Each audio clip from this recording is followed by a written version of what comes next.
I have a few bugbears with the Formula One calendar. We are supposed to be a global sport, and I appreciate that means travelling around the world to go to different bits of it, even if at the moment we are ignoring the entirety of Africa. Can't really be that global. But the fact of the matter is, we have essentially a European leg. Formula One arrives in Europe and races around a variety of European circuits, then disappears to North America for a bit, then flies back again, which makes no sense considering the sport is trying to be a better global citizen, more environmentally sound, and yet we're wasting a huge amount of fuel and time flying half the way around the world, or about a quarter of the way around the world, to go to a continent that we're going to anyway later on. Wouldn't it just make more sense to clump it together? Surely there has to be a better way of logistically organising the Formula One calendar. And while you're at it, I reckon you could probably squeeze in a few more races. I reckon you could probably even take it up to 31. The question is, where would you race? And we'll ignore the whole problem of simply burning out your race teams by squeezing in 31 races to a calendar. We'll say we've just doubled up our number of personnel and we just have sort of rotating crews to do things. So 31 races. Where do we go? So we open up the 2023 season very early on. Obviously we've got 31 races to fit in, there's only 52 weeks in a year, we've got to start pretty early to get them all done before Christmas.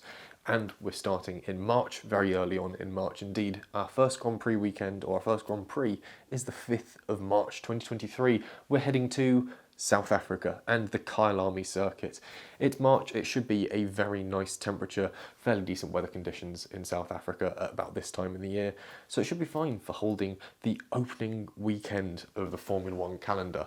Sticking with the Southern Hemisphere, we'll then move on to our second race the weekend after, 12th of March. We'll be heading to Albert Park in Australia, another brilliant circuit. It's previously been used to open Grand Prix seasons, so it makes sense to have it in our opening cluster.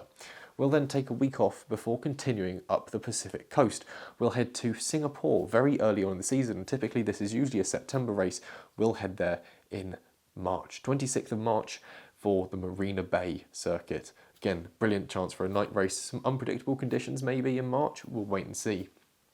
Then we'll move into April, 2nd of April, Malaysia. This is going to be a big block of back-to-back races, but hopefully with all the countries being close together, it won't be too arduous. Malaysia Sepang circuit, we haven't seen Malaysia on the calendar for quite some time, so it'd be nice to have it back. The same with China. We haven't seen China on the Grand Prix calendar for a while. We've just had Guan Yu Zhou enter the sport. Hopefully he'll be around in 2023 to enjoy having a home Grand Prix. 9th of April that'll be. 16th of April we head to Korea, South Korea obviously, and the Korea International Racing Circuit there. Again, we haven't seen Korea on the calendar for quite a while, so it'd be nice to bring that back. And then we head to the first of what I call circuit swappers. There's a few countries around the world that have some absolutely brilliant racetracks, and I'm terrible at making decisions. So I've come up with a solution, circuit swappers. We've had this previously with Germany, where they've swapped between having the Hockenheimring and the Nürburgring hosting Formula One Grand Prix. So with Japan, we're going to have both Fuji and Suzuka on the calendar, and we'll just alternate between them year after year. Then our final leg of the Asian leg of the Formula One calendar will take us away from the Pacific coast and to India, to the Bud International Circuit. We haven't seen it since Sebastian Vettel was at Red Bull, so it'd be nice to have it back on the calendar and start taking us in the right direction for the second main leg. Obviously we'll sort of tag Kyalami in Australia in with the Asian leg. We'll be entering Europe from the east. We'll be coming into Baku and Azerbaijan, my all-time favourite of the street circuits, although I will give a small nod to Detroit because that was just frankly bonkers. Anyway, 14th of May we're in Azerbaijan on the coast of the Black Sea. Should be pretty good indeed. Weather's going to be pretty much perfect as we start coming to Europe at this point in time. Then after Azerbaijan we'll move to Turkey, just not too far away, so logistically should be quite an easy move to do. 21st of May will be at Istanbul Park, Turkey. Wasn't brilliant in 2021, hopefully if we see it in 2023 we'll have some decent conditions to allow for some hot racing indeed. Find out if you can take Turkey Turn 8 flat in a modern Formula One car.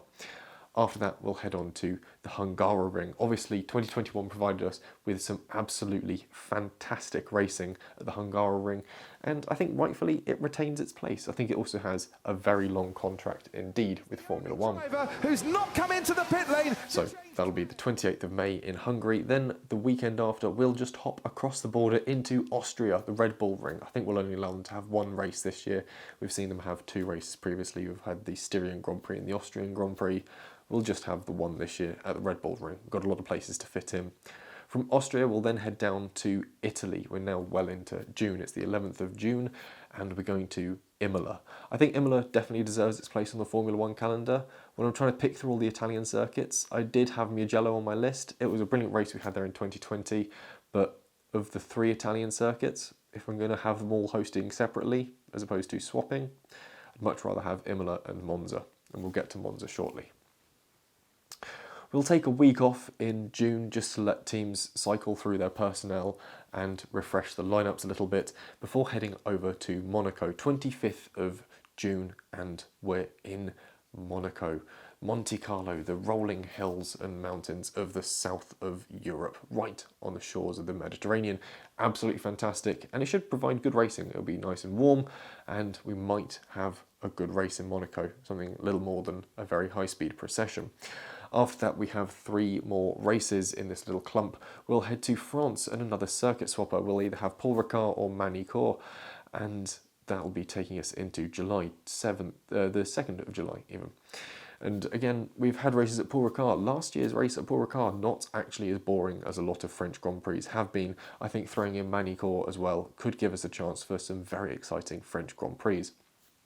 After that, we'll follow Europe across and we'll head down into the Iberian Peninsula for Spain and some more circuit swappers. Obviously, we've had Catalonia on the Formula One calendar for quite some time, but we also have permanent circuits in Valencia, Aragon and Jerez. Probably pronounced most of those wrong. My Spanish isn't great.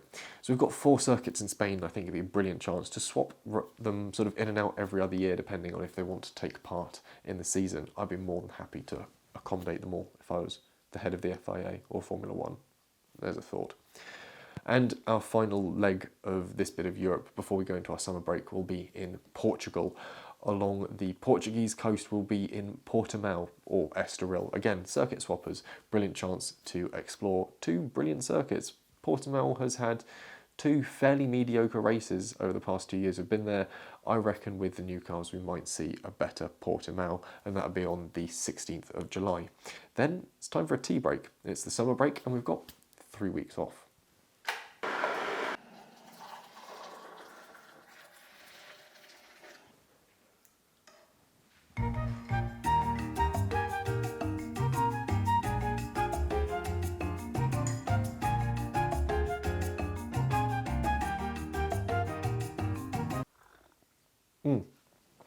And what better place to start up the next leg of Formula One and the sort of remaining part of its European leg than the UK. Heading to Silverstone, the 13th of August, should be a blazingly hot British summer or a very wet one. You can never really tell. It's going to be either or. So we'll start off in Silverstone, then we'll head down to Belgium, Spa, work our way along the northern coast of Europe, Spa, Zandvoort, and then we'll head into Germany where we'll swap, like I've previously alluded to, between the Hockenheim Ring and the Nürburgring. Obviously not Nordschleife, we'll probably use the GP circuit as we have done previously. Brilliant circuit for racing, it worked brilliantly for Daniel Ricciardo in 2020. So it'll be good to see how the new cars stack up on both those circuits, if anything. After that, the next circuit on our list is Russia. By this point, I think we should have said goodbye to Sochi Autodrome and we'll be heading up to Igora Drive. Maybe it provides some interesting racing, maybe it won't. We'll have to wait and find out. But anyway, it makes the calendar and it's the 10th of September at this point. We're into September. Then after that, we're heading to the final round of our European leg. Where better to hold that than the Temple of Speed, Monza. Should be a fairly exciting race in Monza. And then after that, we have a 2-week break before we head to the Americas.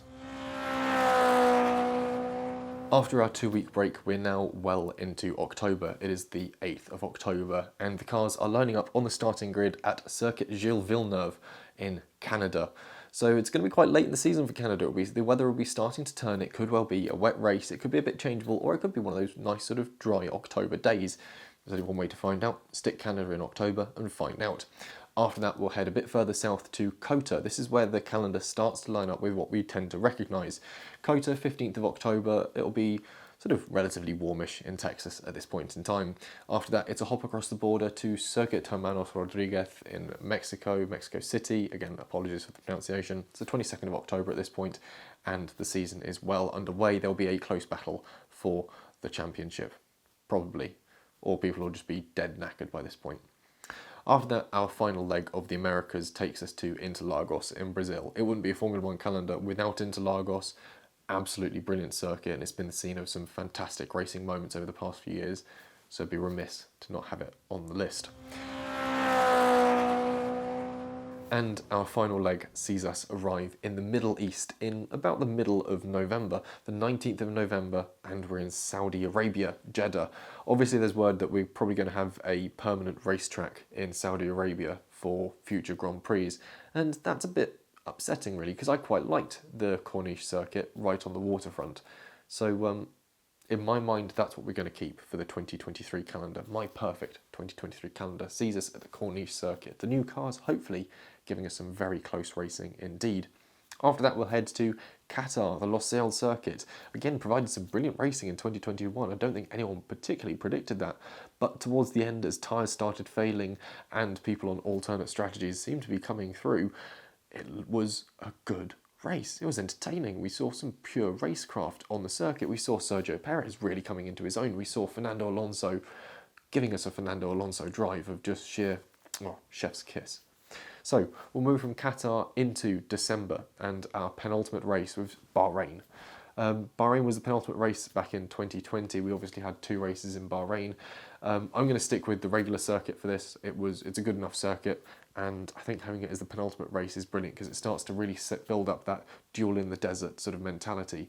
The pressure is building if you've got 2 drivers running away with the championship as we go into our final race, the 10th of December.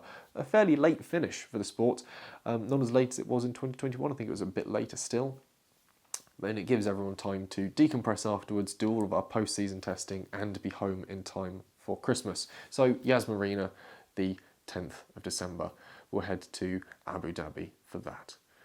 So it's a fairly packed calendar. I won't lie, 31 races squeezed into a very long time, and we've got some big blocks of races going through. But I think the gaps in between should offer us a chance to cycle through personnel, keep teams fresh, and hopefully not exhaust everyone.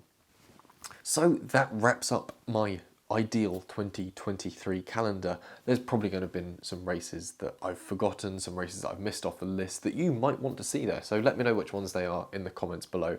And while you're down there, remember to like and subscribe so you don't miss out on any more of this surprisingly mediocre content. Thank you very much for watching. Goodbye.